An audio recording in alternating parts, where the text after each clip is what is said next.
Good morning everyone. এখন বাজে 7:15 মতো, মেয়েকে স্কুলে দিয়ে এলাম।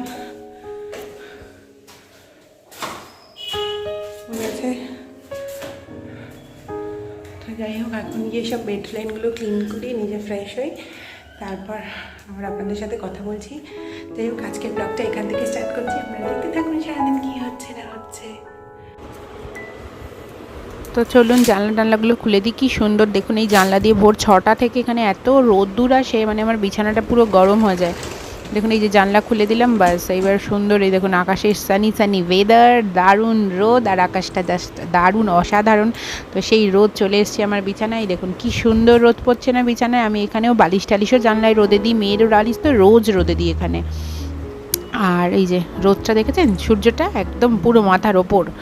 তো যাই হোক, এবার চারপাশ চলে এসেছি বেডগুলো সব ক্লিন করতে। রোজ আমাকে প্রায় বেশিরভাগ দিনই বেডশিট চেঞ্জ করতে হয়, কারণ বাচ্চা সব সময় বিছানার মধ্যে দৌড়াদৌড়ি করছে, লাফাচ্ছে, এই ক্লে নিয়ে ঘাঁটছে, এটা নিচ্ছে। তো মাঝখানে আমি একটা বিছানার মধ্যে একটা অলকাত পাতাই থাকে, কারণ ছোট মানুষ কোন সময় জল ফেলে দেবে, কোন সময় হিসি করে দিচ্ছে, কিছু না কিছু তো করছেই। তো ওই জন্য তোমার আর কি ইয়ে করি, অলক্লাত পাতা থাকে। দেখুন এই যে অলক্লাত পাতা আছে, আর এই দেখুন জানলা দিয়ে কি সুন্দর আমার বিছানার মধ্যে রোদ আসছে।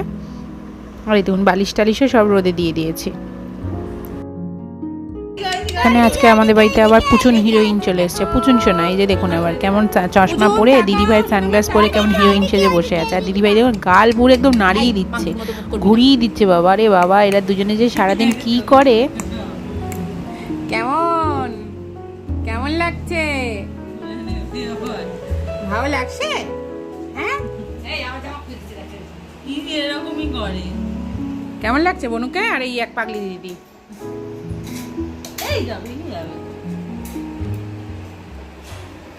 ক্লিপটা তো আপনাদের শেয়ার করাই হয়নি। আগের সানডেতে যে আমি হিরুর বাড়ি পড়াতে নিয়ে গেছিলাম মেয়েকে, হিন্দি পড়াতে, তো সেইখানে দেখুন ওদের বাড়ির সামনে আর কি, মানে ও শ্বশুর বাড়ির সামনে, বিশ্বজিৎদের বাড়ির সামনে এরকম জল জমে আছে। দেখুন ও পুরো একদম বাড়ির সামনে, এটা ওই বিশ্বজিৎদেরই দোকান, মানে এই সামনে সব দোকানগুলো বিশ্বজিৎদেরই। তো এখানটা দেখুন কত জল জমে আছে। এইখানে আমার মেয়ে নামবে বলে মানে পাগল হয়ে যাচ্ছে। আর বিশ্বজিৎ কেমন বাচ্চাদের মতো এখানে জল ঘাটছে। একটু আগে তো এখানে বসেও ছিল, নিয়ে এখন ওকে দেখাচ্ছে যে দেখ এইভাবে জলে নামতে, আর ওকে তো জলে নামতে দেওয়া হচ্ছে না। হ্যালো এভরিওয়ান, আমি এই জাস্ট স্নান করে ফ্রেশ হলাম। এখন বাজে 12:30 মতো। যেহেতু সকালবেলা স্নান, পরে ছবিগুলো আগে প্রিন্ট করে আনি, তো সকালবেলা তো স্নান করিনি, কারণ মায়ের সাথে কথা বলছিলাম ফোনে, মা ফোন করেছিল, কথা বলতে বলতে অনেকটা লেট হয়ে গেছিলো। ওই জন্য স্নান পুজো করে যেতে পারিনি মেয়েকে আনতে, জন্য এনে ওকে স্নান করিয়ে ফ্রেশ করে তারপরে আমি আবার স্নান করলাম, পুজো দিলাম।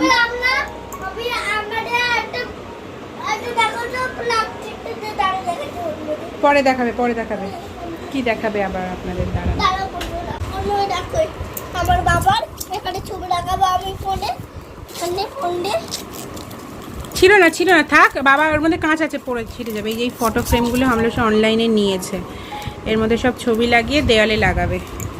ছবিগুলো আগে প্রিন্ট করতে হবে। খুলো না, হাত থেকে পড়ে গেলেই ভেঙে যাবে, রেখে দাও। বাবা একটা খোলা আছে, সেগুলো দেখাও। তোমাকে এটা খুলতে হবে না, খোলাগুলো দেখাও। ছেড়ে দাও না, ছেড়ে দাও।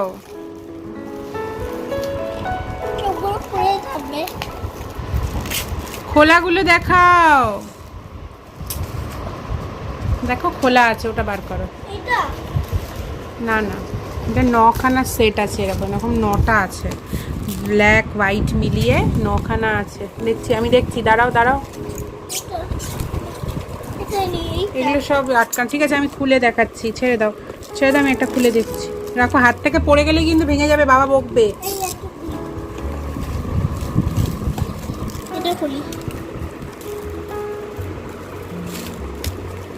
দেখুন হোয়াইট কালারের এই প্যাকেটটা ওঠাতে হবে, সুন্দর হয়েছে বেশ দেখতে। এই যে হোয়াইট, ব্ল্যাক কালারও আছে। মা ব্ল্যাক কালার দেখা, আস্তে আস্তে দুটো একসাথে আছে, একটা একটা নাও। এই দেখো ব্ল্যাক, ব্ল্যাক ব্ল্যাক আর ব্ল্যাক। আর বার করতে হবে না, থাক, রেখে দাও রেখে দাও। তো এইগুলো ভাবলো সব অনলাইনে নিয়েছে, জানতামই না। কালকে বিকাল সন্ধ্যাবেলা ডেলিভারি দিতে এসে তখন বলছে ওটা পার্সেল আছে, ওটা নিয়ে নাও। তো সেইটা নিলাম, তারপর তো জানলাম। তো যাই হোক, ওর মধ্যে ফটো লাগাবে বলছে। তো দেখা যাক কেমন কি ফটো লাগায়, কোন দেওয়ালে কি লাগায়। দেখতে থাকুন, চলুন আপনারা ব্লগটা কন্টিনিউ দেখতে থাকুন। ও আবার ওদিকে কোথায় চলে গেল, আর পারি না ওকে নিয়ে, দৌড়াদৌড়ি ছোটো ছোটো আবার কি নিয়ে এলো, ফোন নিয়ে চলে এলো। সারা দিন দুষ্টুমি করছে। তো যাই হোক, আপনারা দেখতে থাকুন কন্টিনিউ ভিডিওটা। আমি এবার দেখি ও কী করছে না করছে, ওর সাথে একটু টাইম স্পেন্ড করি। হ্যালো এভরিওয়ান, চলুন এখন বাজে 3টে, পুরো 3টে বাজে। মেয়ে আজকে অনেক তাড়াতাড়ি ঘুমিয়ে গেছে, কারণ 2:40 নাগাদ দেখছি ঘুম পাড়িয়ে দিয়েছি। কারণ পড়তে বসেছিল, রোজই যেমন লাঞ্চ করার পর পড়তে বসেছিল, পড়তে দেখলাম ঘুম এসে যাচ্ছে। ওই জন্য আর পড়াইনি, রেখে দিলাম। বললাম সন্ধ্যাবেলা বসতে, কিছুটা পড়িয়েছে, এখন হিন্দি ফিন্দিগুলো বাকি আছে। তো যাই হোক, তারপরে ঘুম পাড়িয়ে দিয়েছি। তাড়াতাড়ি ঘুমাবে না, বই উঠিয়ে নিয়েছে মানে আবার ঘুম শেষ। বলছে ফোন দেখবো, ঘুম আসছে না, হাজার একটা সমস্যা। তো যাই হোক, নিজেই একাই ঘুমিয়ে গেছে। তো এখন করবো লাঞ্চ। তো চলুন আগে লাঞ্চ করে আসি, তারপর আবার এসে আপনাদের সাথে কথা হচ্ছে। আমাদের লাঞ্চের মেনুতে ছিল হচ্ছে এটা কি একটা আলু ভাজা, আর এটা হচ্ছে লাউয়ের ঘন্ট, আলু পটলের তরকারি, মুসুরির ডাল, আর মাছের ঝোল আর চাটনি। লাঞ্চের মেনু এটাই। Good evening everyone. এখন বাজে ইভিনিং আর কি 4:30 বেজে গেছে। তো মেয়েকে পরিয়ে টরিয়ে তারপরে করছি এই যে চিড়ে ভাজা সন্ধ্যের টিফিনে। মেয়েকে তো খাইয়ে দিয়েছি হরলিক্স বিস্কিট। তো মেয়ে গেছে কাকিমাদের ঘরে, আমরা সব ফিরে গেছে। মা গেছিলো বাজারে। তো বাজার থেকে অনেক কিছু কিনে নিয়ে এসছে, এই যে পটল, কুমড়ো, এইসব মেয়ে স্কুলের টিফিন, কেক, বিস্কিট, আলু আর কি সব আছে, অনেক কিছু কিনে নিয়ে এসছে দেখছি। তো এখন চিড়ে ভাজা করছি সন্ধ্যাবেলা টিফিনের জন্য। তো চলুন দেখতে থাকুন, আমি চিড়ে ভাজাটা বানাই, ওদের সবাইকে খেতে দিই, তারপর আবার আসছি আপনাদের সাথে কথা বলতে।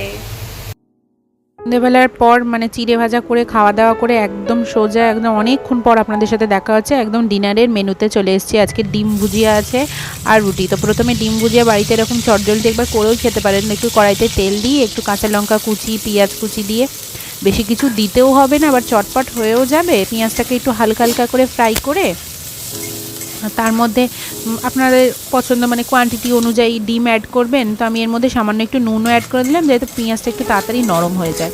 তো এরমভাবে ডিম ভুজিয়া কারা কারা খান আমাকে কমেন্ট করবেন।